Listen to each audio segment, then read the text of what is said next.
In the Ghoul sector, the warp storm did not arrive like weather. It arrived like a wound. For 7 nights, the sky above Karan V tore itself open and stitched itself shut again, each pulse of the immaterium turning the horizon into a fevered dream of bruised light and bleeding color. Thunder rolled without clouds, lightning crawled sideways across the firmament, and every prayer spoken in the hive went unanswered for a heartbeat too long.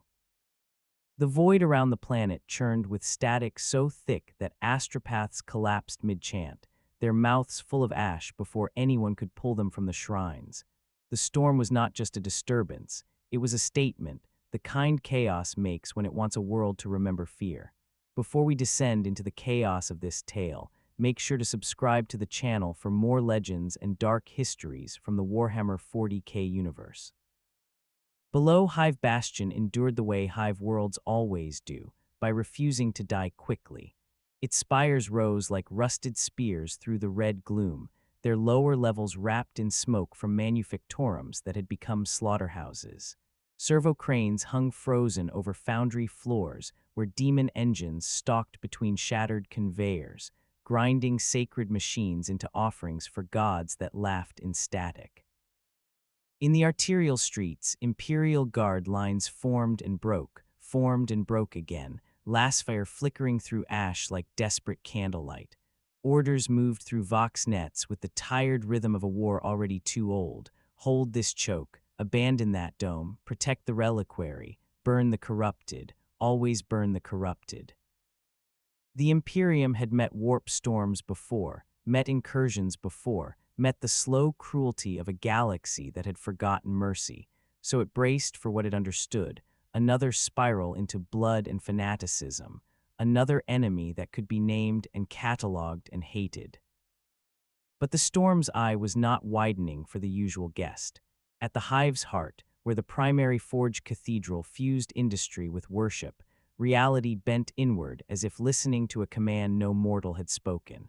A ring of darkness formed above the crucible towers, silent and dense, pulling dust upward in slow spirals that made even the air feel heavier. Tech priests tasted data corruption in the link, guardsmen felt their teeth ache beneath rebreathers, and the machine spirits that still clung to half-broken rights went quiet as if awaiting judgment. What descended through that rip was not a demon, not a chaos lord, not any signature the Imperium had ever burned into its dogma. Yhwach stepped into the 41st millennium without the turbulence of arrival, as though the universe had already made room. No wind followed, no flare of warp light clung to his cloak, yet the space around him settled into a sharper focus, like a lens correcting itself. The forge's hellish glow found the contours of a face carved by command and age, eyes calm in a way that did not belong to this world's constant panic. Beneath that calm lay something colder than faith and older than hatred, a certainty shaped by a lifetime of ruling destinies that never asked permission. The warp hissed in the rafters, demonic laughter echoed from far corridors, but the noise reached him as background, not threat. The Almighty unfurled at once, not as a spell with a beginning, but as vision that had always been there. Futures opened like innumerable paths across black glass, each one a thread tied to this moment and branching outward beyond the horizon of time. A hive falling, a hive saved, an inquisitor raising a pistol, a fleet breaking orbit, a god screaming as it died, then the same god living in another line of possibility. Every outcome gleamed in the mind like grains of sand caught in a tide, and among them the Imperium's arc stood out with brutal clarity, a million worlds sustained by sacrifice, rotting by inches, still calling itself eternal. Chaos was everywhere in those futures too, not triumphant, not defeated, simply feeding endlessly on the exhaustion of civilizations. A lesser being would have called that a nightmare. To Yhwach it was map and material, something to be edited, redirected, rewritten. The forge world around him did not yet know it had become a page in a book already read to its end. The soldiers outside did not yet know that their next breath existed only because a future allowing it had not been erased. Somewhere in the storm, entities watched and hungered, confident as always that reality belonged to them, yet the currents already shifted toward a presence they could not predict. With calm certainty, the father of the Quincy turned his gaze toward the war below, not stepping into chaos, but into the futures that chaos believed were its own, and the world seemed to lean forward with him into what came next. The warp storm over Karin V did not move like a front across the void. It swelled like a living thing that had found blood in the water. For 7 days it devoured the system piece by piece, first the outer lanes where merchant convoys vanished mid-translation, then the inner orbits where patrol frigates went dark without firing a shot. In the empty gulf between planets, the immaterium pressed against real space until the boundary thinned to a trembling membrane, and every flare of unnatural light was a reminder that distance meant nothing to what waited beyond. From the surface of Karin V, the heavens looked bruised, then raw, then almost liquid, auroras leaping in colors no human eye was meant to name. The sky did not just change, it bled, pouring impossible spectrums over the hive spires like paint thrown by a furious god. Inside the astropathic choir vaults, the cost of that bleeding was paid in human throats. Blind singers, locked into thrones of bone and steel, tried to send warnings through the storm's static, and their minds found only teeth. Screams rose through the sanctified chambers, not in panic, but in the automatic horror of brains forced to witness too much. Some collapsed into silence, their souls burned out like lamps. Others kept chanting long after their bodies failed, mouths moving on reflex while attendants hurried to replace them. The Emperor's voice was still there, far away and thin, yet the storm mangled every syllable into something that sounded like laughter.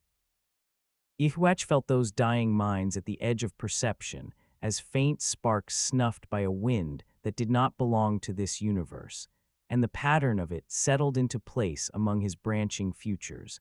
Another empire feeding itself to keep a lighthouse dimly lit. Across the forge hive, machines began to dream the wrong dreams. Cogitators stuttered through their sacred rites, assembly lines halted mid-cycle, and entire manufactorum blocks locked down as if trying to seal themselves away from infection. The tech priests called it corruption, a sickness of machine spirits, but the effect was simpler and crueler. The storm was rewriting the rules their technology depended on.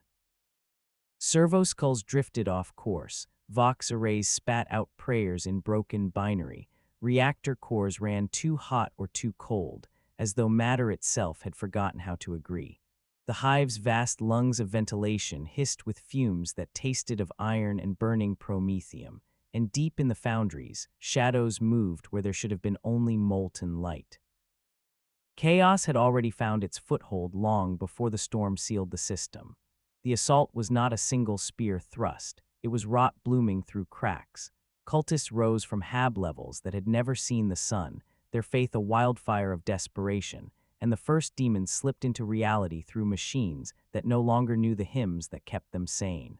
Iron warriors, siege bands carved through industrial districts with the patience of veterans who measured victory in centuries, not days.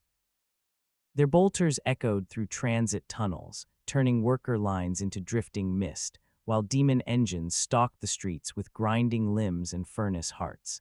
In the lower hive, refugees poured upward in a slow, panicked current, clutching relics and children with the same trembling hands, and the guard met them with curt orders and the cold arithmetic of triage: move, don't stop, don't look back. The Emperor protects if you keep walking. The planet below the storm was a cathedral of labor collapsing into a battlefield, a monument to order being dismantled by forces that thrived on disorder. Yet in the shifting vault of futures Yhwach already saw, the storm was not merely a disaster, it was a door, and doors existed to be used. Through the bleeding sky and the choking smoke, the forge hive kept burning, kept screaming, kept praying, while something vast and patient in the warp drew a breath as if preparing to speak. The system hung in that pause between ruin and revelation, leaning toward the moment when the stranger's shadow would finally fall across its war. Hive Bastion fought like a wounded giant that refused to fall.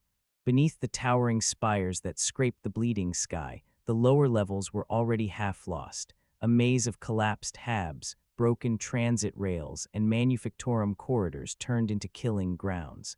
The guard held where they could, not because doctrine promised victory, but because retreat meant surrendering millions of souls to the storm's hunger. Trenches had been carved into streets of rockcrete and metal, and razor wire glittered beneath ash like frost. Lasguns snapped in disciplined bursts, their pale beams cutting holes through smoke, while mortar teams worked by feel and instinct, lobbing shells toward echoes of movement in the haze. The air carried the taste of promethium and rust, and every breath seemed to scrape the lungs raw. Orders passed through vox channels in clipped cadences, each one chasing the last like footsteps down a narrowing tunnel. At the outer perimeter, 3 regiments rotated through defensive rings, cycling the living forward and the dead backward, with the weariness of men who had rehearsed this pattern in too many wars. Medici tents glowed dimly in the shadow of ruined hab blocks, their floors slick with blood and antiseptic, where wounded soldiers stared at ceilings that shook with distant impacts. Beyond those lines, the hive's industrial heart had become the front, foundries seized by demons and traitor machines, storage vaults ripped open into charnel pits. Every hour something else went quiet, a generator substation, a munition depot, a shrine where astropaths had screamed themselves empty. Each silence was logged, reported, mourned for a heartbeat, then replaced by the next crisis as the hive bled from 1,000 wounds. The Adeptus Mechanicus fought a different war within that same inferno.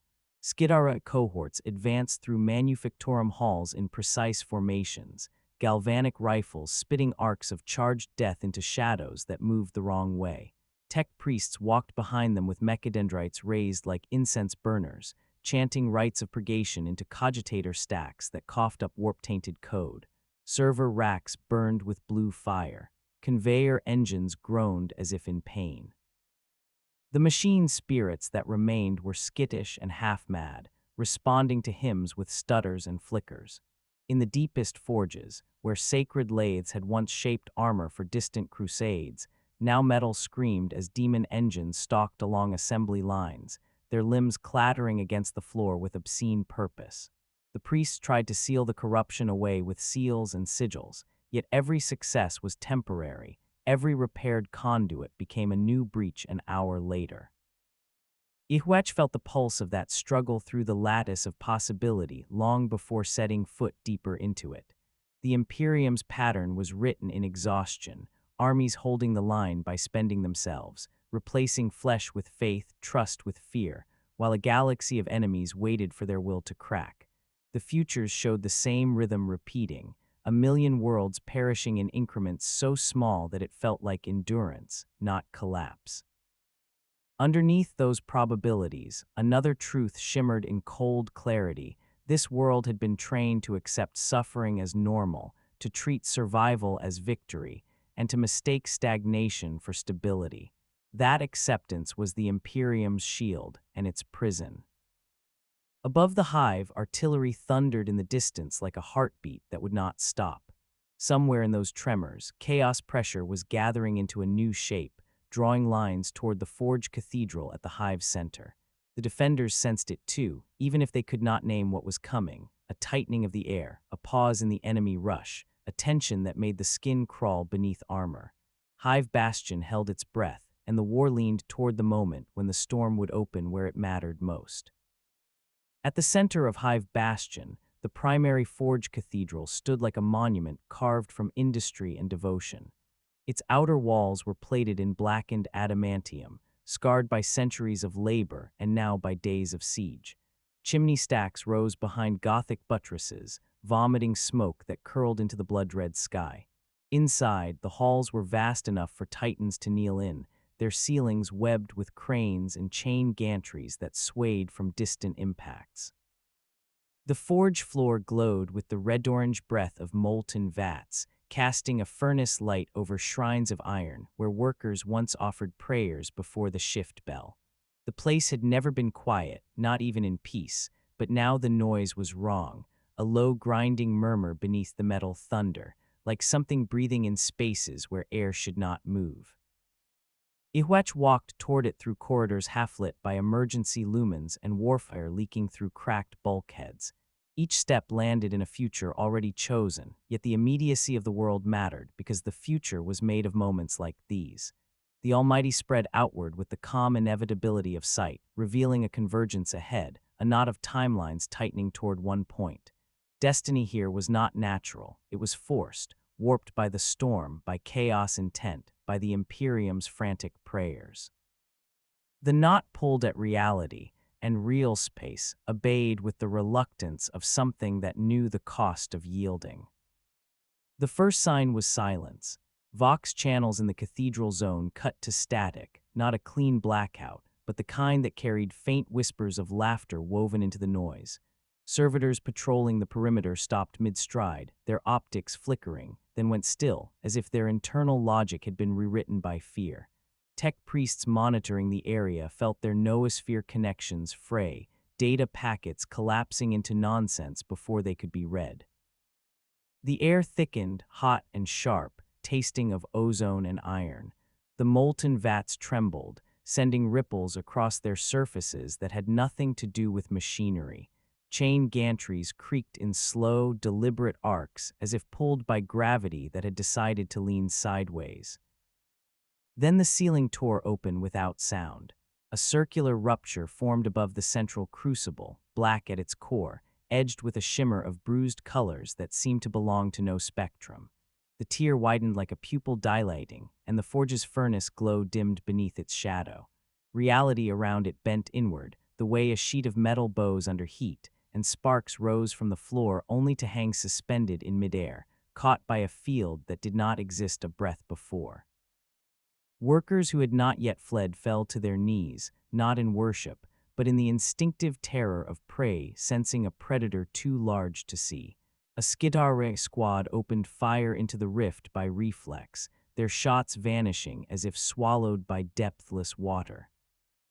Yhwach felt the churn of futures around the opening, 1,000 roots collapsing into fewer, a branching tree pruning itself under an unseen blade.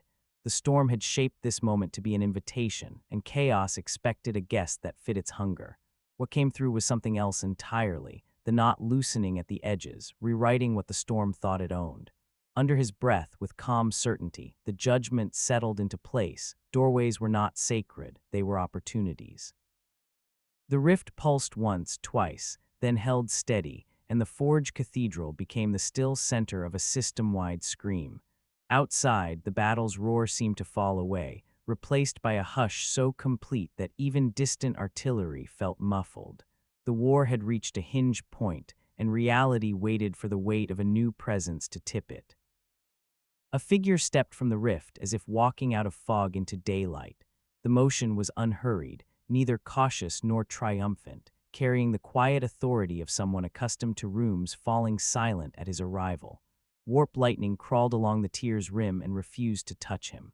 The unnatural wind that should have followed a breach of this scale did not come.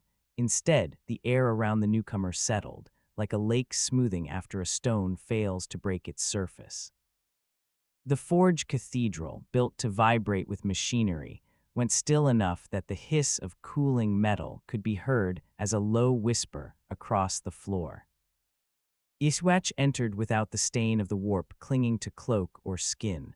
The moment did not feel like survival. It felt like permission. The Almighty spread outward, and every possible future around the cathedral lit up in quiet constellations, his arrival already inserted into each one. Some futures tried to align him with chaos, others with the Imperium, many with death, but all carried the same underlying truth. This galaxy did not know how to categorize a being who did not bargain with the warp to command fate. The Immaterium pressed close, frantic to interpret what had just happened, yet the rules it relied upon were already being rearranged. The defenders saw only a tall stranger emerging from a hole in the sky, but their instincts screamed at what their eyes missed. Guardsmen at the outer accessways felt a chill beneath rebreathers, even as heat rolled off the crucibles. Skitare targeting arrays pinged without return, their auspex searching for warp signatures and finding none. Tech priests on remote links flooded the noosphere with binary alarm, demanding classification, requesting purity checks, calling for seals and wards that might not even be relevant. The absence of data was a threat in itself. In a galaxy trained to read power through the warp, a power that left no warp trace was a void in the logic of fear. A lesser mind would have been distracted by the chaos of the chamber, the ragged fires licking at broken conduits, the distant screams of battle filtering through trembling walls. Yhwach's attention moved elsewhere, toward the flow beneath the surface. The forge's iron skeleton, the hexagrammic ward still faintly etched into pillars, the human souls scattered through the hive like embers, each one a point in a living map. Beneath those points, probability ran in silent rivers, and his sight traced their paths the way a general studies supply lines. Calm certainty settled over the moment, not because the situation was safe, but because safety was irrelevant when the future could be arranged.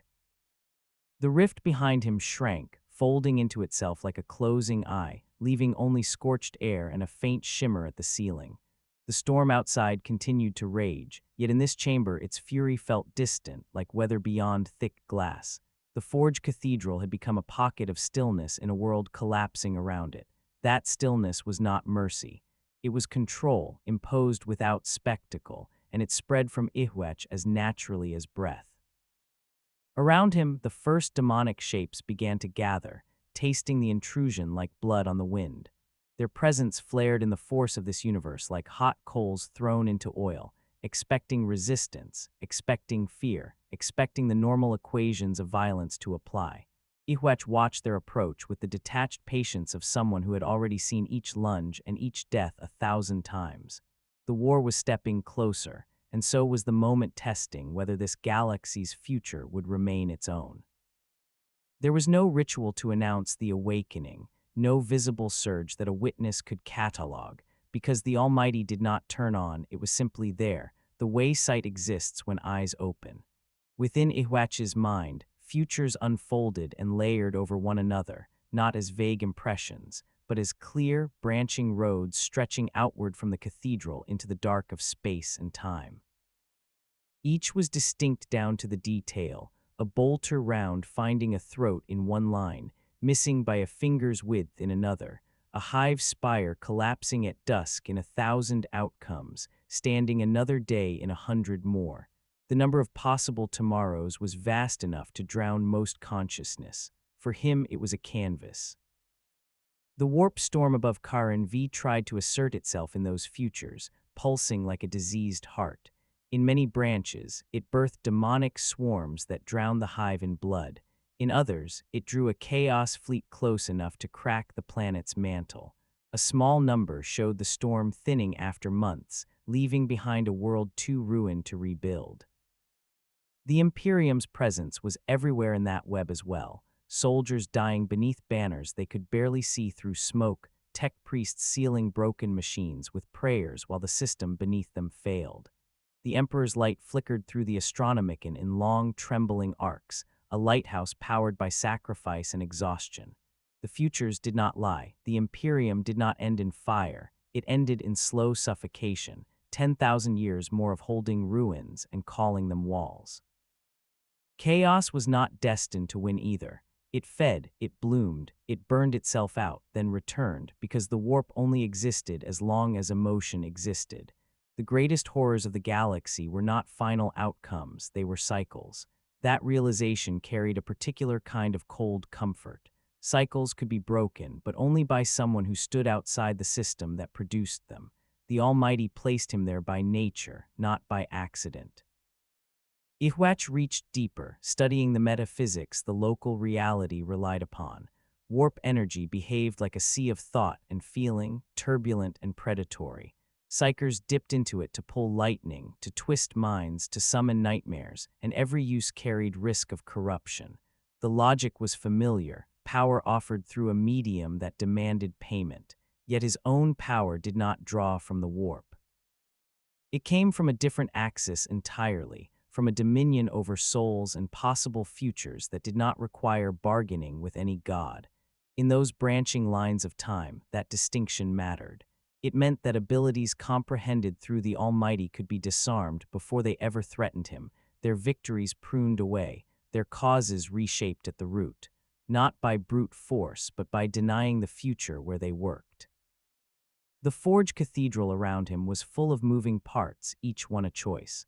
A chain might snap here or hold there. A coolant line might burst now or later. A terrified guardsman might fire in panic or freeze. The Almighty read these variables and placed them in contexts that served a single direction.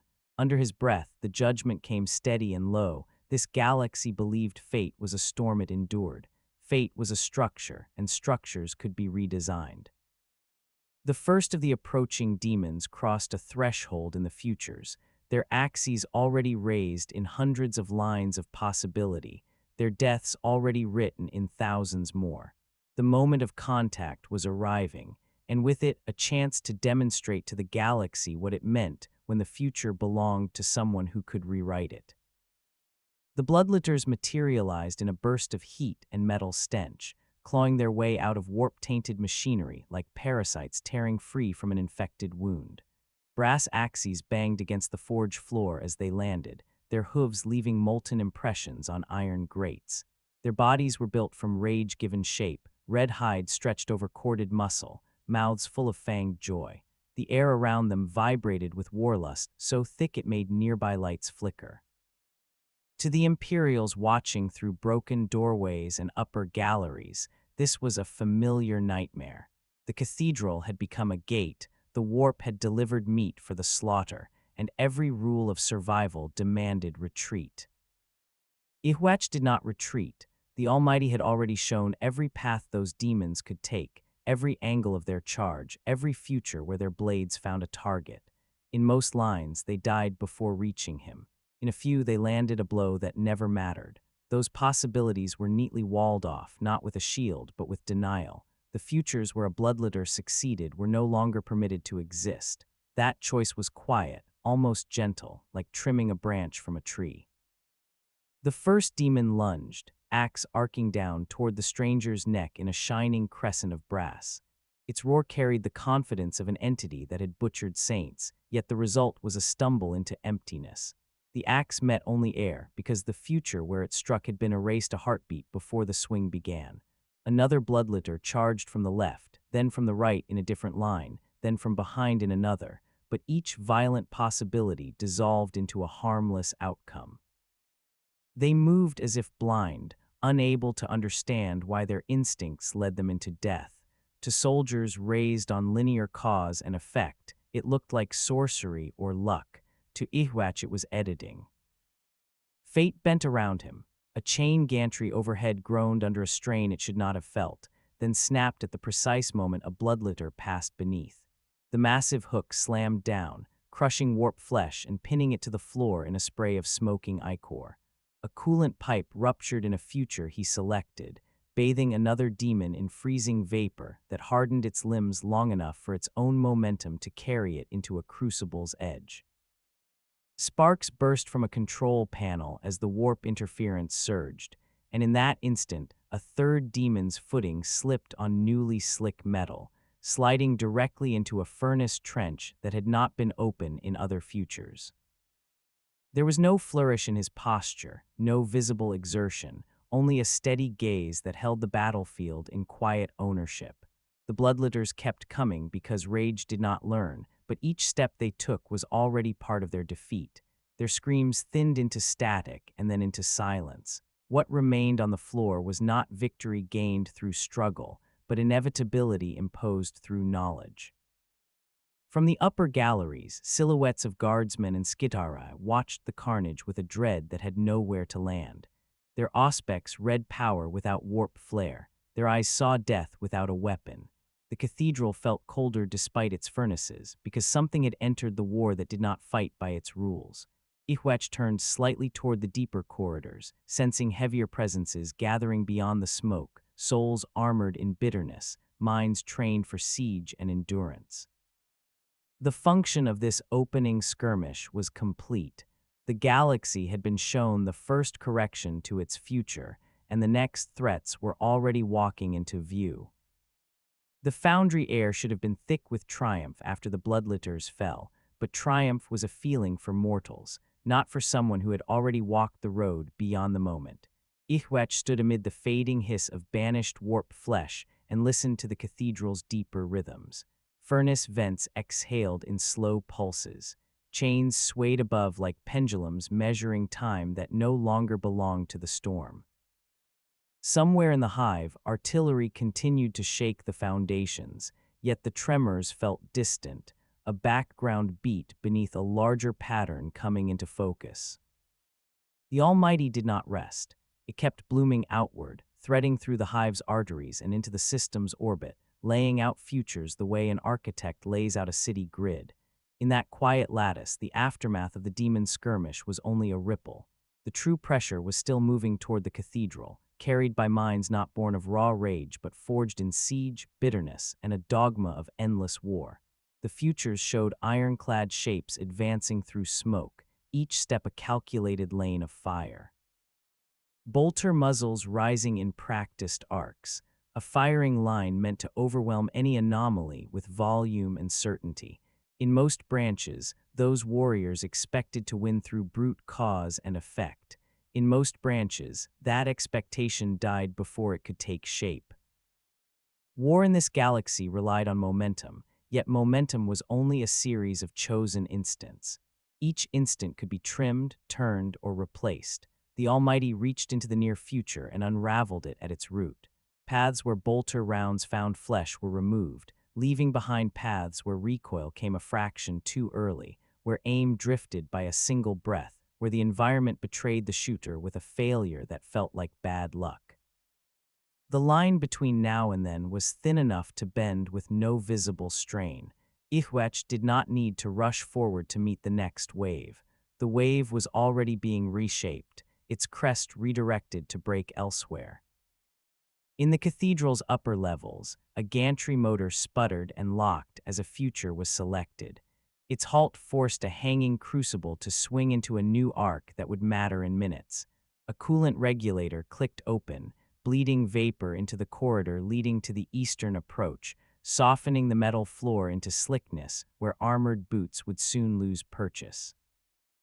The forge's machine spirits had long since fled or been consumed, but machinery remained obedient to physics, and physics remained obedient to futures that were allowed to exist. He did not command the metal through invented sorcery, only through careful selection of outcomes where metal behaved in useful ways. In another branch, a cadre of guardsmen would panic at the first sight of chaos armor and waste their fire too early. That branch ended quietly. In its place, a calmer track unfolded, where fear still lived but discipline held longer. Another branch showed a tech priest overreacting to the anomaly in their midst, ordering immediate purification with plasma and prayer. That ending was also denied, leaving a narrower river of time where curiosity overcame reflex. Each correction was small, almost invisible, yet together they became a new current running beneath the old one. The Forge Cathedral felt less like a battlefield and more like an antechamber to judgment. The warp storm had tried to write itself into the day's outcome. Now the storm was being edited, not by greater violence, but by the removal of any future where its will succeeded. Yhwach watched that process with the same cold patience that had known empires rising and breaking under his gaze. The next steps approached like a heavy drumbeat through smoke, and the world leaned softly into their arrival. Far above the forge floor, the Imperium watched with the same blend of awe and terror that had carried it through 10,000 years of survival. Auspex feeds blinked across cracked cogitators in command posts. Servoskulls drifted through air thick with incense and static, relaying picked captures that made veteran officers forget to breathe. In a war where chaos was cataloged down to its smallest cult and demon strain, the absence of classification felt like a new kind of threat. In the noosphere, tech priest Dominus Rel9 ran diagnostics that returned only contradictions.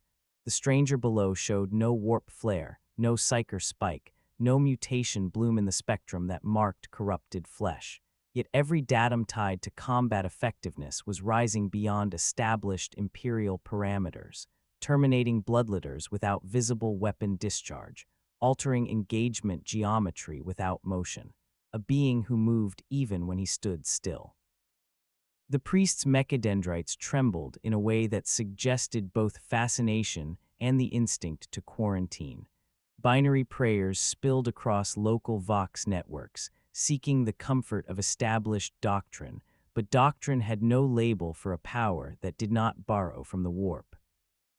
Colonel Mavrin, holding the outer perimeter with 2 depleted regiments, studied the feed as though staring into a storm that refused to be measured. The man knew how wars worked. He knew the Imperium's methods, the costs, the way a line broke under sustained pressure. Yet the sight of chaos dying without the usual exchange of fire made the battlefield feel unfamiliar. It was not comforting. It was destabilizing. A weapon that could not be explained could not easily be controlled, and the Imperium feared uncontrolled power more than most enemies. Still, desperation had a way of dulling caution. The hive was failing by the hour, and something in black gold robes had just undone a demon pack that had stalled their advance for a day. In most of the colonel's futures, that fact mattered more than protocol. Through the lattice of possible tomorrows, Yhwach felt their attention like a low tide pulling at stone. The Imperium's minds were not subtle. Fear pulsed in their thoughts, tangled with belief in the God Emperor, and a reflexive dread of anything outside sanctioned categories. Yet beneath that fear lay a second layer, weary hope, the kind that blooms only when an empire is cornered, hope that an anomaly might become a shield rather than a blade. Hope that a galaxy too heavy to lift could still be nudged away from the cliff at its edge. Rel 9 transmitted a severe warning upward, requesting inquisitorial oversight and a full purity audit. The signal carried urgency but also a hint of reluctance, because even the Mechanicus understood the arithmetic of war. If a single variable could shift the line, it had to be measured before it was removed. Sector Command responded with silence that meant consideration, not refusal. The Inquisition would come, in some futures sooner, in others after a delay that would cost the hive dearly. Those delays were already thinning under Yhwach's quiet pruning. Outside the cathedral, guardsmen adjusted firing lanes and waited for instructions that did not arrive. Skidara cohorts reformed around broken columns, their optics tracking doors and smoke vents, while their processors pinged on the stranger's location every few seconds as if to confirm that reality still agreed he was there. The hive held its breath, caught between fear of what stood among them and fear of what would reach them next.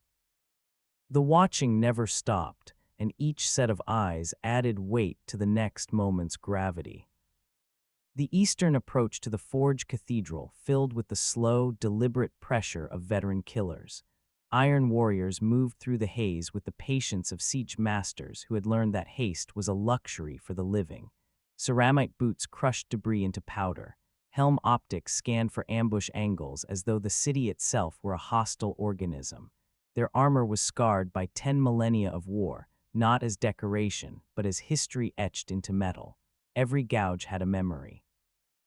Every reinforced plate was proof that they had outlasted empires and intended to outlast this one too. Behind them came the sound of heavier machines, demon engines dragging broken limbs across rockcrete, their furnace hearts leaking heat into the street like blood. The squad's vox chatter was clipped and cold, calling distances, marking choke points, confirming kill zones. They had not come here for random slaughter.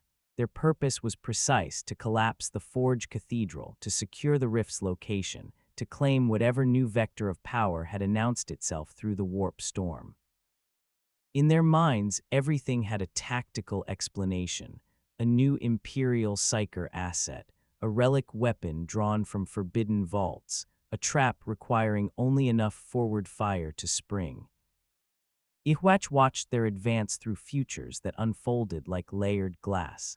Their discipline was impressive in most branches. Their opening volley was always the same mass-reactive shells aimed at center mass from staggered angles, forcing a target into a kill corridor. In 100,000 wars, that corridor had been enough. Here, it was a corridor leading nowhere. The Almighty sketched their shooting lanes forward into time, then carefully removed every lane where those shots mattered. The Iron Warriors did not know their own futures were being rearranged in silence. Inside the cathedral, the air changed before the Marines entered. Their presence dragged a colder, older corruption behind it, not the raw hunger of demons, but the calcified spite of souls hollowed by devotion to ruin. The warp tasted different around them, thick with vows broken at the dawn of the Imperium's age. That corruption pulsed in the futures as a hazard to mortals, a poison that frayed sanity and discipline. For Yhwach, it was simply another variable. Their rage could not surprise someone who already saw it 10 steps ahead. The first Marine crossed the shattered threshold and raised his bolter. The gun's machine's spirit whined with eager logic. In one branch, its first round blew through a pillar and showered the nave with sparks. In another, the magazine jammed on the first feed. The branch chosen was the one where the second outcome happened, not through miracle, but through a future where a subtle warp fluctuation earlier in the day had slightly warped a spring inside the weapon. That subtlety was enough. The warrior snarled, slapped the side of the bolter, and in that delay his firing line stayed staggered just long enough to matter. More Marines pushed in, spreading into an arc, their overlapping lanes tightening like a net. A net only worked if the prey was within it. The Almighty ensured the prey was not. The smoke thickened where it needed to be thick. A gantry's shadow shifted a fraction of a degree to disrupt a targeting rune. A servo skull drifted into a sightline at the wrong instant, triggering a reflexive shot that wasted ammunition. Each adjustment forced their formation to lose harmony by small degrees. They advanced anyway, because confidence bred blindness, and blindness was predictable. The war had moved from demonic chaos into disciplined hostility. The stakes rose with it. Outside, guard platoons tensed, expecting the cathedral to erupt into bolter carnage. Inside, Iron Warriors stalked toward a battle they believed they understood. The next heartbeat was already shaped to prove them wrong, and the forge's furnace light seemed to dim in anticipation, passing softly into the moment of first fire. The firing line opened with a roar that would have turned lesser foes into mist. Bolter shells crashed through haze in fast, brutal arcs, each round a miniature bomb designed to penetrate armor and detonate inside flesh. Their trails stitched red sparks through the nave's furnace-lit gloom. Iron Warriors had perfected this doctrine across ages: saturate the kill zone, break the target's center, advance through the rubble of certainty. It was the kind of violence that relied on the future behaving as expected. Yhwach stood within that zone, yet was not truly inside it. The Almighty placed his body in the narrow lines where the shells were never going to be. Every muzzle twitch, every recoil pulse, every half-second hesitation was visible to him before it existed. There was no need to bend time in visible spectacle. It was enough to occupy the futures where bolter fire missed, because those futures had already been chosen as the only ones allowed. The volley happened, but its result had been deleted before the trigger pulls began. Rounds struck pillars in patterns that looked like deliberate suppression, but were only the remnants of denied outcomes. Rockcrete burst in dusty fountains. Metal scaffolds rang like bells. A shell embedded in an old shrine and detonated outward into scrap, but no blood followed. Iron Warriors adjusted their aim toward where their optics insisted a target stood, and each correction landed in another empty lane of possibility.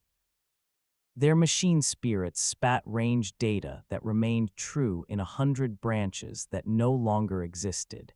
In practice, they were firing into a past that had been pruned away. A Marine shifted to a flanking angle, confident in the arc he had trained for centuries. The future where that flank produced a kill had been removed. The only remaining path was the one where his boot met a slick patch created by a leaking coolant line. His step skidded, and the bolter barrel jerked a hair wide.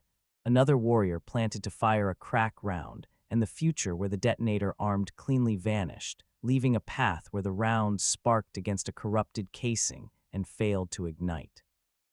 They did not feel the edits. They only felt the insult of failure, and failure sharpened their anger into a tool Yhwach could read with perfect clarity. The nave felt like a corridor of thunder designed to kill a ghost.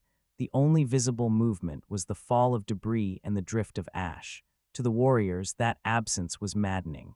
The logic of their world said there had to be a body to hit, a warp signature to track, a shield to overload. Their minds searched for those categories and found nothing. In the futures, that confusion branched into panic, into rage, into retreat, into escalation. Yhwach watched each fork, selecting the ones that served a larger direction, letting their frustration ripen while keeping their success at zero. When the volley ended, smoke slid downward in curtains. The Iron Warrior set for the next phase, blades out, preparing to close distance and crush what bolter fire could not. In their experience, every anomaly eventually broke under contact. They did not understand that contact itself was governed by futures already denied. The Almighty had made their next move a step into ruin, and all that remained was to let them complete it.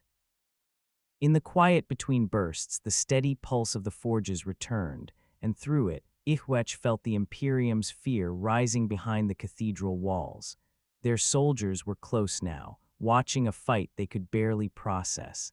The moment required a different kind of entry, one not of death but of recognition, and the air softened into that shift. The cathedral's side gates hissed open under manual override, and Imperial guardsmen filed in with the careful precision of men stepping between minefields. Their lasguns were raised but not aimed, fingers resting near triggers that did not yet want to commit. Helmet lamps cut pale cones through smoke, catching the shattered brass of bolter casings and the blackened scars of impacts in the stone. They had expected to find bodies, perhaps their own, perhaps the enemy's. Instead, they found a silence that felt unnatural after so much thunder. Lieutenant Kale led the squad, a stormcoat draped over his flak armor, boots crunching on debris that had once been sacred flooring. The officers' training screamed to secure the area, to identify threats, to reduce unknowns before they grew teeth. Yet the sight ahead unsettled those instincts, because the main unknown was standing in plain view. Yhwach was framed by furnace light and drifting ash, still as a pillar, surrounded by chaos marines who were alive but disoriented, their guns lowering in reluctant recalibration. The tableau looked like a pause in a story that should not have paused. Kale's breath fogged in his rebreather, and his voice came steady and low, carried by discipline and a careful kind of courage. The stranger was addressed as an unknown combatant, asked to identify allegiance, asked to state purpose. The words bounced once across the nave and hung there. The Imperium believed truth lived in declarations, in banners, in chain of command. It needed a name to bind a variable into doctrine. Under his breath, Yhwach weighed that need, and allowed the moment to unfold along a path where communication mattered. The Almighty showed Kale's next 3 seconds in countless forms, a nervous shot fired accidentally, a misread gesture sparking slaughter, or a cautious exchange that created something new. The futures where panic won were removed, leaving a narrower river where fear stayed leashed. Yhwach turned his gaze toward the guardsmen, not with hostility, not with submission, but with expectation. The question he offered back was simple: who ruled this realm, who held the axis of power these soldiers bled for? It was not asked like a plea, it was asked like an audit. Kale spoke of the God Emperor the way one speaks of a sun that might go out if faith blinked. The Emperor protects, the Emperor guides, the Emperor rules a million worlds. In the lieutenant's mind, those lines were not rhetoric, they were oxygen. The devotion tasted ancient in the futures, a flame kept alive by habit and terror, and yet it was sincere. Yhwach heard it and saw the deeper truth behind it, a throne that had become a life-support coffin, a lighthouse that dimmed on the fuel of 1,000 sacrificed psychers each day. The Imperium did not know how close it was to the edge of its own extinction. It only knew how to keep marching. The guardsmen waited for his answer, tension tightening in shoulders and grips. Their fear was cautious, their curiosity even stronger. They had seen chaos fail to touch him, and that spectacle had cracked open a cavity where hope could grow. Yhwach offered his name without ornament, then let the silence do the rest. A name was a seed in this galaxy, able to root into legend quickly. The futures showed it spreading through barracks, through Vox chatter, through the Mechanicus noosphere, reaching the Inquisition by dawn. Kale lowered his gun a fraction, enough to signal that a new line of reality had opened. Around them, the Iron Warriors retreated into deeper smoke, their failed assault already dissolving into branches that no longer threatened the nave.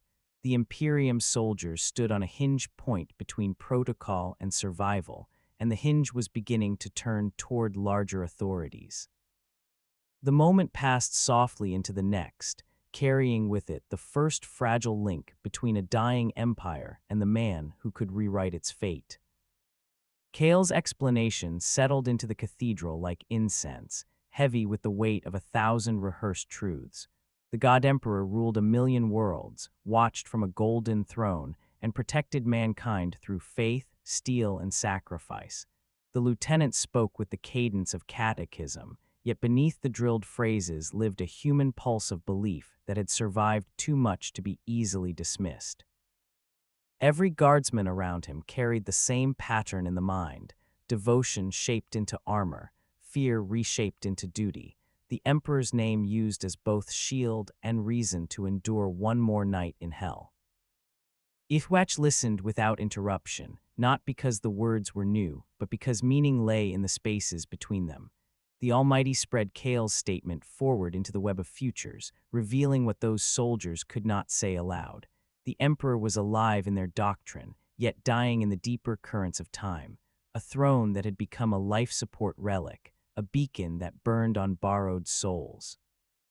The Imperium was vast beyond measure, but its vastness was a monument to inertia, not growth, a civilization running on the fumes of its own past glory.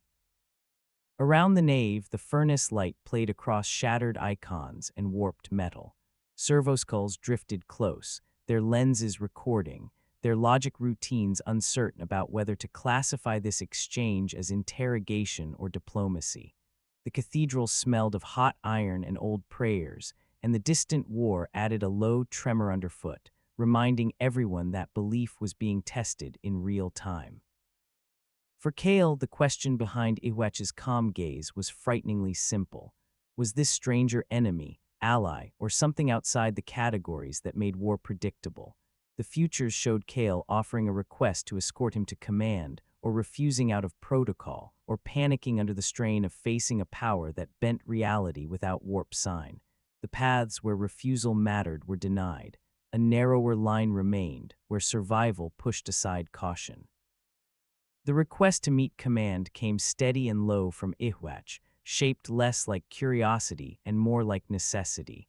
Kale nodded, not with confidence, but with a soldier's instinct to follow the strongest vector toward victory. The movement began with quiet efficiency, guardsmen forming a respectful arc, as if escorting a noble rather than an unknown.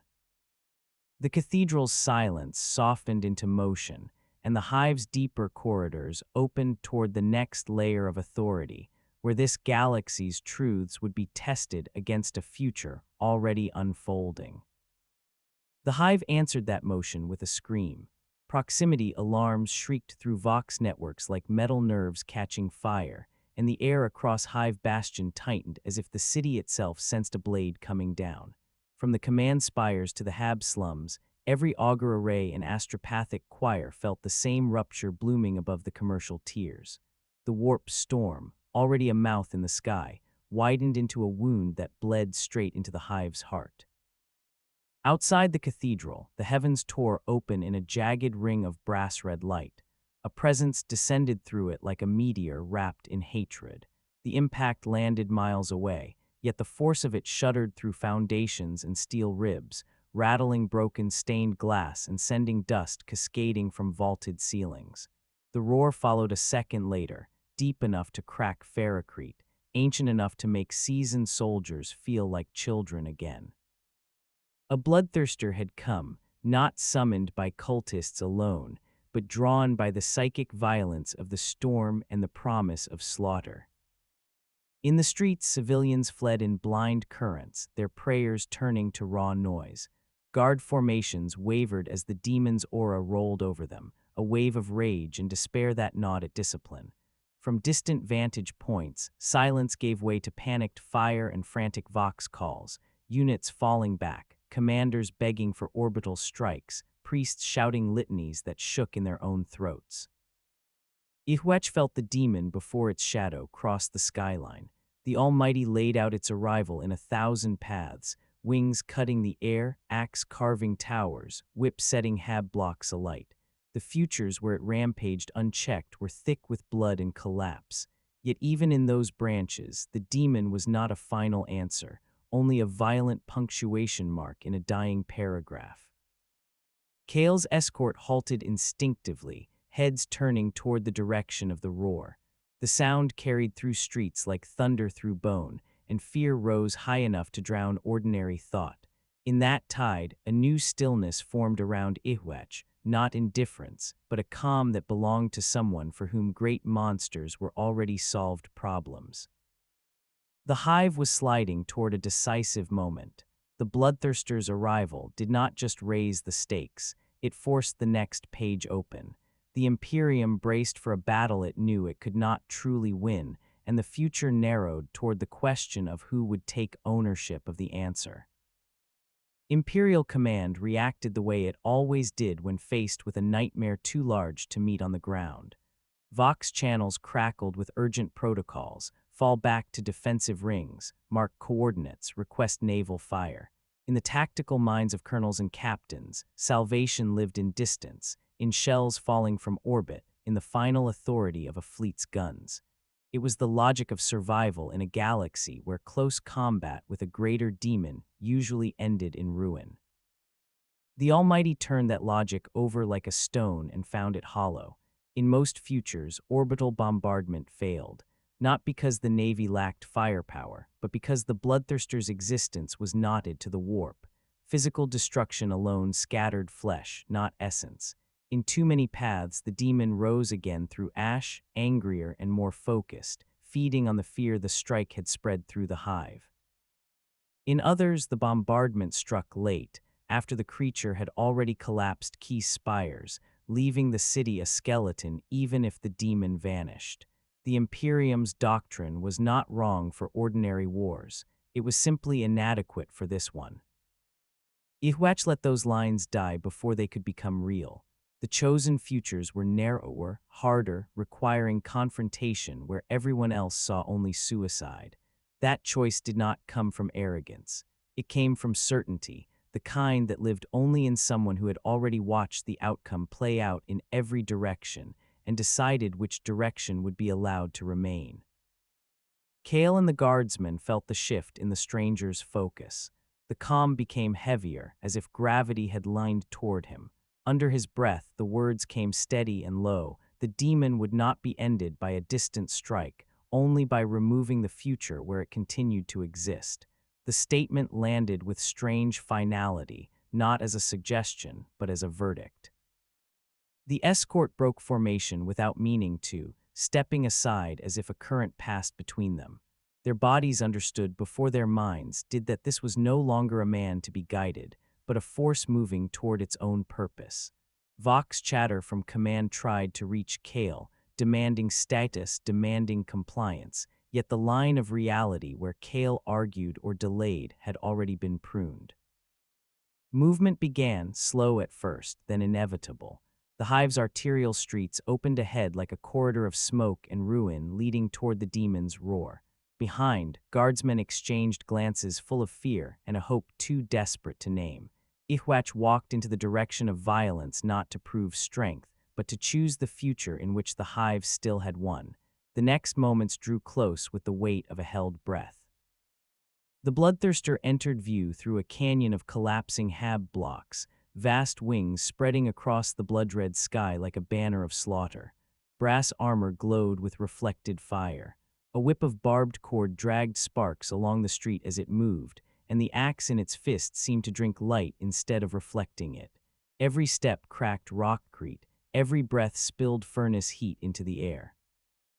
The demon's presence pressed against the hive like a storm inside a storm, turning discipline brittle and courage thin. Yhwach approached through streets layered with rubble and fleeing shadows. The Almighty unfolded the duel before it began, every swing of the axe, every lash of the whip, every moment where rage tried to force itself into victory. The demon charged in most futures because rage knew no other language. The futures where that charge ended cleanly were erased. What remained were lines where speed met emptiness, where strength found nothing to crush. The first strike cut the air in a brutal arc that should have split the street in two. The future where it landed was gone. In its place, the blade buried itself in broken ferrocrete at a wrong angle, throwing the demon's balance off by a fraction that mattered. A whiplash followed, seeking to bind and tear, but the future where it found purchase had been denied. The cord snapped across smoke instead, carving a crater where no body stood. Around them, the city groaned. Towers leaned and shed masonry. Fires rolled along window lines in trembling ribbons. Imperial soldiers watched from distant barricades, their minds caught between horror and awe, because the duel did not look like a struggle between equals. It looked like a beast trying to hit a shadow that refused to be where it was aimed. Rage surged from the bloodthirster in waves strong enough to drown mortals. In many branches, that aura shattered guard lines across the district, driving men to madness or flight. Those branches were trimmed away. A calmer track persisted, where fear remained but did not break, leaving the hive intact long enough for the duel's outcome to matter. The demon roared, not in triumph, but in confusion turning to fury. Its existence depended on inevitability through violence, and inevitability was being stolen. The street became a stage of falling ash and ringing brass, while fate itself leaned quietly toward the hand that could reshape it. The duel tightened with each denied outcome, passing softly into the moment where a god would learn that rage was not the only force that ruled futures. The bloodthirster tried to make the world obey it. That was the core of its nature, to force reality into a single red outcome where everything knelt or died. Warp energy flared around its frame like burning oil, spilling into nearby minds with a command to hate, to tear, to spill blood without thought. In countless futures, that surge would have broken the district, turning soldiers on each other and citizens into beasts. The Almighty closed those futures like doors, leaving the surge to spill into emptiness. What remained was a thinner, colder river of possibility where the demon's power had no foothold. Its rage still roared, but now it roared in a world that would not let rage become destiny. The axe lifted again, and the futures where its downward path met its target were removed one by one, until the only remaining lines were those where the blow faltered in mid-arc, where a tremor in the street shifted its stance, where falling rubble distracted its focus for a heartbeat too long. Each denial was quiet, no visible spell, no inventing of new force, only the pruning of success from the tree of time. The demon healed wounds in some branches, in others it stumbled. Yhwach selected the stumbles, the missteps, the delays, until the creature's own future became a cage built from its failed intentions. The bloodthirster sensed the theft like suffocation. Confusion sharpened into panic, then into a desperate escalation of violence, because that was the only way it knew to reclaim control. In 100,000 lines of possibility, that escalation still ended in failure. The Almighty had already comprehended the demon's nature. Comprehension made its victory impossible. The city around them seemed to move in sympathy with that decision. A balcony collapsed at the exact instant it needed to. A fuel line ruptured into flame where it would blind the demon's sight. A fallen transport hulk slid into the street, narrowing lanes and forcing the creature into angles it hated. None of this required a new power. It required permitting only the outcomes where the environment betrayed the demon's purpose. When the final opening appeared in the futures, it was not dramatic. It was simple, a breath too late, a step too far, a moment where rage reached forward and found nothing left to grasp. The future where the bloodthirster continued beyond that second was not allowed to exist. In the hush that followed, imperial eyes widened across barricades and rooftops. They felt the shift more than they understood it, a turning of the war's spine toward a direction that had not been possible a day before. The hive, battered and burning, passed from terror into stunned silence, and that silence carried softly into the next horizon, where higher powers were already beginning to notice what had just been broken. The bloodthirster did not fall like a beast slain by a stronger blade. It fell like a sentence cut from a book. One moment its wings were spread against the burning skyline, its axe lifted for a blow that would have split the district, and in the next, that outcome was nowhere to be found. The only futures remaining were the ones in which its rage had already reached a dead end. Its form staggered, tried to reassert itself, tried to force reality back into a path where it still existed, but the path was gone. Warp fire sputtered along its armor, then drained away as if the storm itself had forgotten its name. The demon's final roar was not triumph or defiance. It was the sound of a god discovering that inevitability could be taken. When the banishment came, it was brutal in its simplicity. The creature tore apart into red vapor and brass motes that spiraled upward, sucked back through cracks in reality that snapped shut as quickly as they opened. Ichor steamed on rubble, the air cooled by degrees that felt unnatural after a week of furnace heat. What remained in the street was destruction without a master, smoke drifting where a shadow had been, and a quiet so complete that distant gunfire seemed to hesitate. Imperial soldiers emerged from cover slowly, like survivors stepping out after a bombardment to see whether the world still stood. Their faces were pale beneath soot and rebreathers, their hands still tight on lasguns, not sure whether to aim them at the empty sky or at the man who had just rewritten it. Some fell to their knees in reflexive prayer.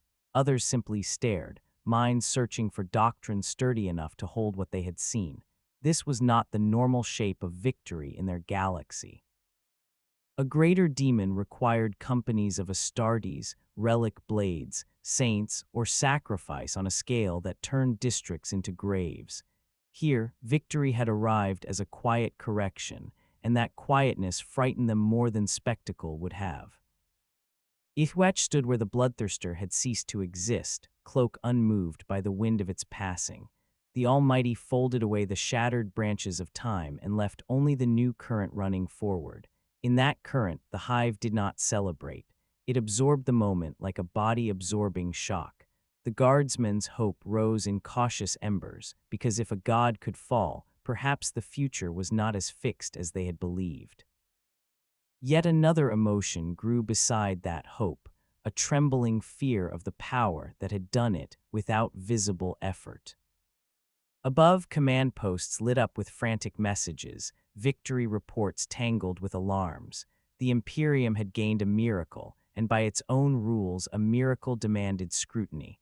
The war's spine had turned, but the next weight pressing upon it was not demonic. It was human authority, moving closer with the slow certainty of a blade being drawn. Across the void on Karin V's ash-gray moon, an inquisitorial fortress watched the hive burn in sharp, clinical silence. The walls were carved from black rock and layered with wards that pulsed faintly against the warp storm's edge, a place built for one purpose, to identify threats to the Emperor before those threats could grow roots. Inside its command sanctum, picked feeds played the duel again and again, slowed to single frames, magnified until every grain of debris mattered. Servitors muttered data chants. Acolytes traced power spectra with trembling fingers. Inquisitor Seraphine stood over the display without speaking. Age and augmetics had refined her into a weapon of doubt. Chaos sorcery, Xeno's witchery, unsanctioned psychers, relic anomalies. She had studied every class of danger the Imperium knew how to name.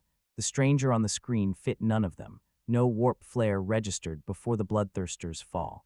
No telltale distortion crowned his silhouette. No psychic backlash rippled through the noosphere. Yet the demon died as though its existence had been simply revoked. That contradiction made her jaw tighten in a way prayer did not soften. In the futures Yhwach observed, her attention was a bright, hard node. A mind trained to break stronger wills than hers had been tested against. The Ordo Hereticus did not tolerate unknown power. It subsumed it or destroyed it, because history had taught them that unregulated strength was the seed of heresy. 1,000 paths showed inquisitorial forces descending on Hive Bastion within hours, stormtroopers in sealed armor, null rods aligned, hexagrammic wards ready to bind warp-born threats. In many branches, they arrived with weapons loaded to kill. In others, with chains meant to control. The Almighty trimmed the messiest outcomes, leaving those that preserved a useful confrontation. Seraphine gave her orders in a voice that carried no anger, only certainty. Interrogation protocols were prepared. Psychic screening teams were assembled. A strike vessel powered its engines in silence. The fortress moved with the efficient coldness of a machine because the Inquisition lived as a machine. Its loyalty was to survival through control and control through fear. On the surface, the Hive felt the approach like a shadow crossing a sunless sky. Vox channels hissed with new clearance codes. Platoon commanders received orders to stand by for inquisitorial arrival and to avoid unsanctioned contact. Tech priests reinforced quarantine seals around the Forge district.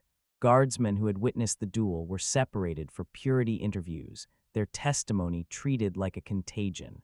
The Imperium did not know how to accept a miracle without dissecting it. Yhwach sensed their movement without turning his head. The Almighty laid their approach into clean, predictable lanes.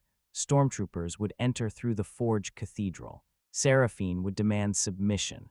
Hurled would test his boundaries to discover whether he could be used. The future did not threaten him. It informed him. The next act was already stepping into place, and the war flowed softly toward the moment where faith and authority would try to chain the one who had broken a god. The Forge Cathedral became the meeting ground for a different kind of battle, not one of bolters and axes, but of command and refusal. By the time inquisitorial dropships pierced the storm-choked sky and settled onto landing platforms with a low mechanical groan, the nave had been cleared by guard units under silent orders. Servo skulls drifted at disciplined intervals, their red optics painting the air with quiet suspicion. The machinery still breathed heat into the chamber, yet the room felt colder now, as if authority itself carried a chill. Stormtroopers entered first, boots striking stone in synchronized rhythm. Their armor was lacquered black, warded with sigils meant to resist demonic influence. Hotshot lasguns tracked every angle. Behind them walked Seraphine, face half hidden behind an augmetic mask that hummed with nullfield emitters. Her presence was sharp in the minds around her, a blade honed to cut through uncertainty. The hammer of her office was not her weapon, but the galaxy's fear of what she represented. Yhwach waited near the crucible towers where furnace light rose in red breath. The Almighty had already mapped each step she would take, each word she would speak, each second where her hand might drift toward a sidearm. The futures in which her confidence turned to violence were removed. What remained were the lines where she tried first to dominate with law. Her demand came steady and high enough for the nave to hear. Submission to interrogation, psychic examination, and imperial oversight in the Emperor's name. The words were familiar to every soldier present because they carried the power to end careers, lives, even planets. For a heartbeat, the cathedral held a tension that could have snapped into slaughter. Then that future vanished. Yhwach's refusal was quiet, almost clinical. No anger, no raised voice, only the certainty of someone who did not recognize the legitimacy of chains. The Almighty comprehended her tools, her authority, her reliance on the warp-based logic of control. Comprehension meant immunity. The outcomes where her wards bound him were pruned away, leaving only those where her methods failed without understanding why. A null rod cracked to life in her retinue, and its field slid off his presence like water off stone. Targeting runes refused to lock. The stormtroopers' aim wavered in futures selected for their hesitation. The air tightened around Seraphine's throat for a single breath, not enough to harm, only enough to teach. Her eyes widen the way a tactician's eyes widen when the map is wrong. In that moment, the Inquisitor saw what the Hive soldiers had already felt. This was not a psyker to be screened, nor a relic to be catalogued.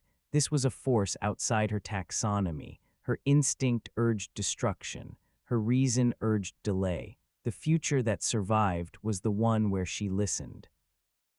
Before she could decide which path her pride would take, the Hive shook again. Vox alarms screamed from every layer of bastion. The war was not finished. It was growing larger, and larger wars had a way of forcing even the Inquisition to bend. The clash between them passed softly into the next crisis, leaving authority bruised and the Hive poised at the edge of something broader than doctrine. The sky over Karin V was already a wound, but now it split wider. Augur arrays screamed as 12 new signatures tore through the warp storm and slid into high orbit, their hulls twisted by millennia of exposure to the immaterium. A chaos fleet had found the beacon of violence and followed it like carrion birds to a dying star. The void around the planet rippled with corrupt light, and the Hive below felt the first tremors of orbital bombardment before the sound could even travel through air.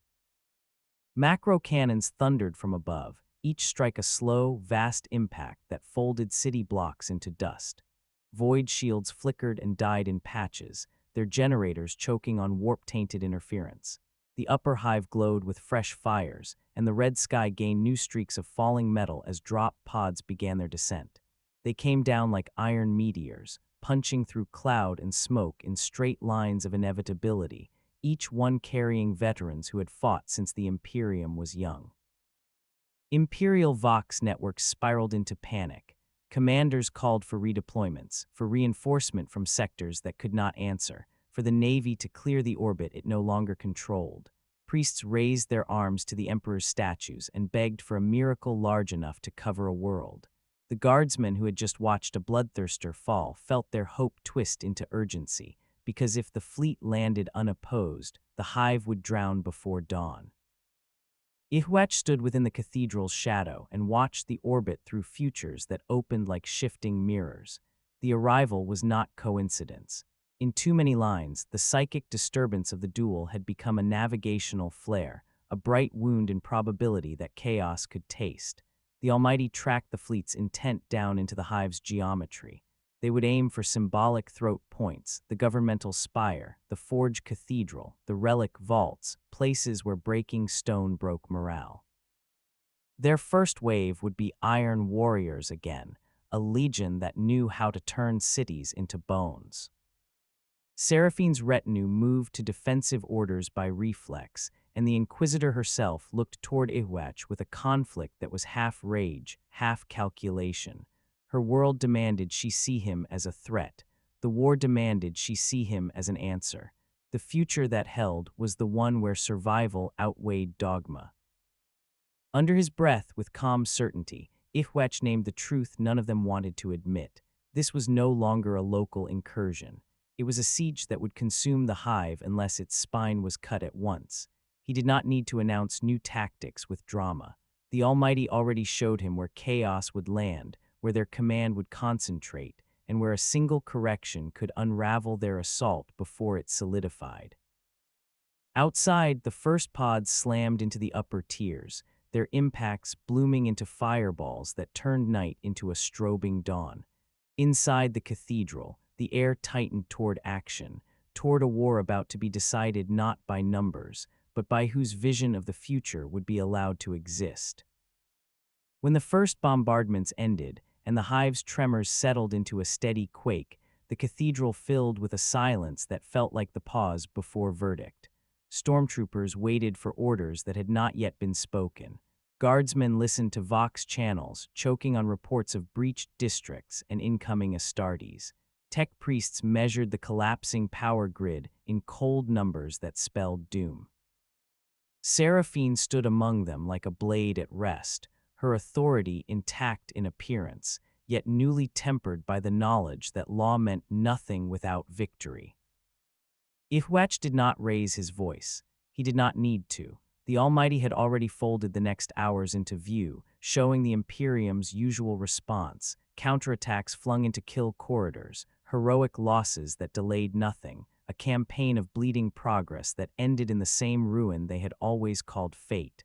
Those futures were thick with bravery and hopelessness intertwined. He trimmed them away. The path left standing was colder, sharper, built on the principle this galaxy had forgotten, that survival required change, not endurance alone. In that line of possibility, the Imperium did not rush to die loudly. It waited, repositioned, struck where chaos leadership breathed, not where chaos infantry stood. The enemy's spine would be severed before its limbs could wrap around the hive.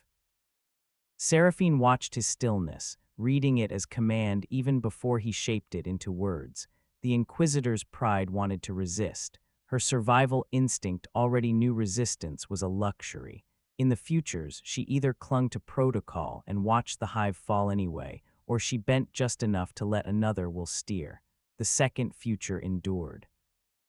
His declaration came steady and low, not to impress, but to define the new current they would ride. The Imperium survived by clinging to a dying future. Chaos survived by feeding on futures that never healed. Neither deserved ownership of what came next. A different path was needed, one chosen, not inherited. The words settled into the chamber like ash, heavy but clarifying. There was no promise of salvation wrapped in faith, no appeal to the Emperor's distant mercy. What he offered was simpler and more dangerous, the right to live in a galaxy that adapted or collapsed. The Almighty did not ask whether this world wanted that change. It simply selected the futures where change happened and denied the rest. Outside, flames climbed the spires again as chaos forces consolidated. Inside, the Imperium's leadership at last had a direction that was not just survival. The cathedral's furnace glow-painted Yhwach in red shadow as he turned toward the hive's upper arteries, toward where the command elements would gather, toward the places he had already seen falling in every future he refused to allow. Seraphine gave a single nod, the smallest gesture a weapon of law could make when it recognized a greater vector of necessity. The war moved with them into the next act, quieter than panic, heavier than hope, carrying the galaxy toward a future it had not been permitted to imagine until now. If you hunger for more tales of impossible encounters in the dark millennium, smash that subscribe button, and the Emperor protects those who support the channel.